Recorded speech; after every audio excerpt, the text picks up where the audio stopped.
This year's ADF Forum, with the theme Governing and Harnessing Natural Resources for Africa's Development, will underscore the importance of natural resources governance in the social and economic transformation processes in Africa to foster growth and poverty reduction. In his opening speech, UN Under-Secretary General and Executive Secretary ECA Carlos Lopez underscored the importance of the forum in contributing new ideas to accelerate Africa's transformation. 7 out of the 10 fastest growing economies in the world are in Africa, yet 6 out of the 10 most unequal societies in the world are on the continent.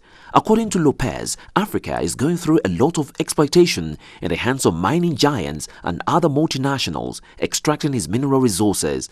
Given its vast endowments, the continent continues to struggle with limited economic transformation and scarce employment. Lopez was of the opinion that the extensive agricultural land leased or sold to meet global food security challenges should be configured to meet Africa's food security and other needs. He pointed out the fact mining companies are reaping super profits and platinum prices extracted in mines such as Marikana have increased fourfold since 1992.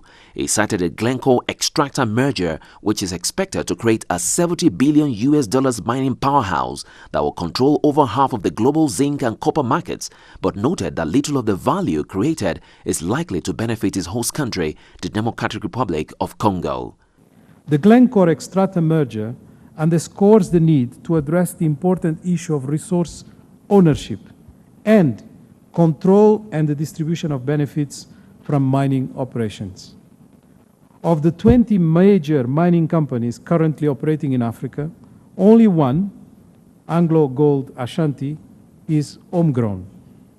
Moreover, while ownership of mineral resources is vested in the state, nearly all mining operations are foreign-owned, with marginal local ownership. ADF 8 Forum is focusing on mineral, land, forest and fishery resources and the potential roles these resources play in the transformation of the continent. In the world at large and in this continent, we are very used to this big gathering and conferences that bring all the brains around, whether from within the continent and outside, deliberate for 2-3 days, and then issue maybe a communique out of that, and you move on. And the whole document catch dust probably 6 months to 1 year down the line.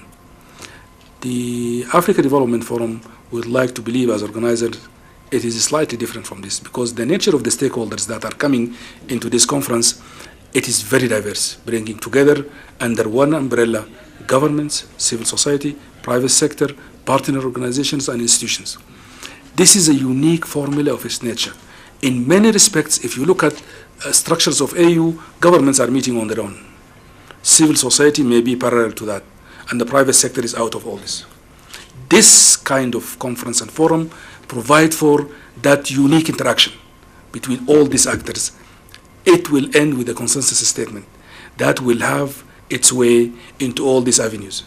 The Coalition for Dialogue on Africa, CODA, is using the forum to collaborate with the African Land Policy Initiative, LPI, and the ECA APRM Support Unit on how best to leverage state-society dialogue for improved natural resource governance. Several dignitaries were present at the opening ceremony, including the Africa Union Chairperson, Nkosazana Dlamini Zuma, former President of Botswana and CODA Chairman Festus Mogae, and land policy experts around the world. A 1-minute silence was also held for the late Ethiopian Prime Minister Meles Zenawi. From the UNECA's headquarters in Addis Ababa, Ethiopia, this is Akintayo Adetokunbo reporting for Vox News.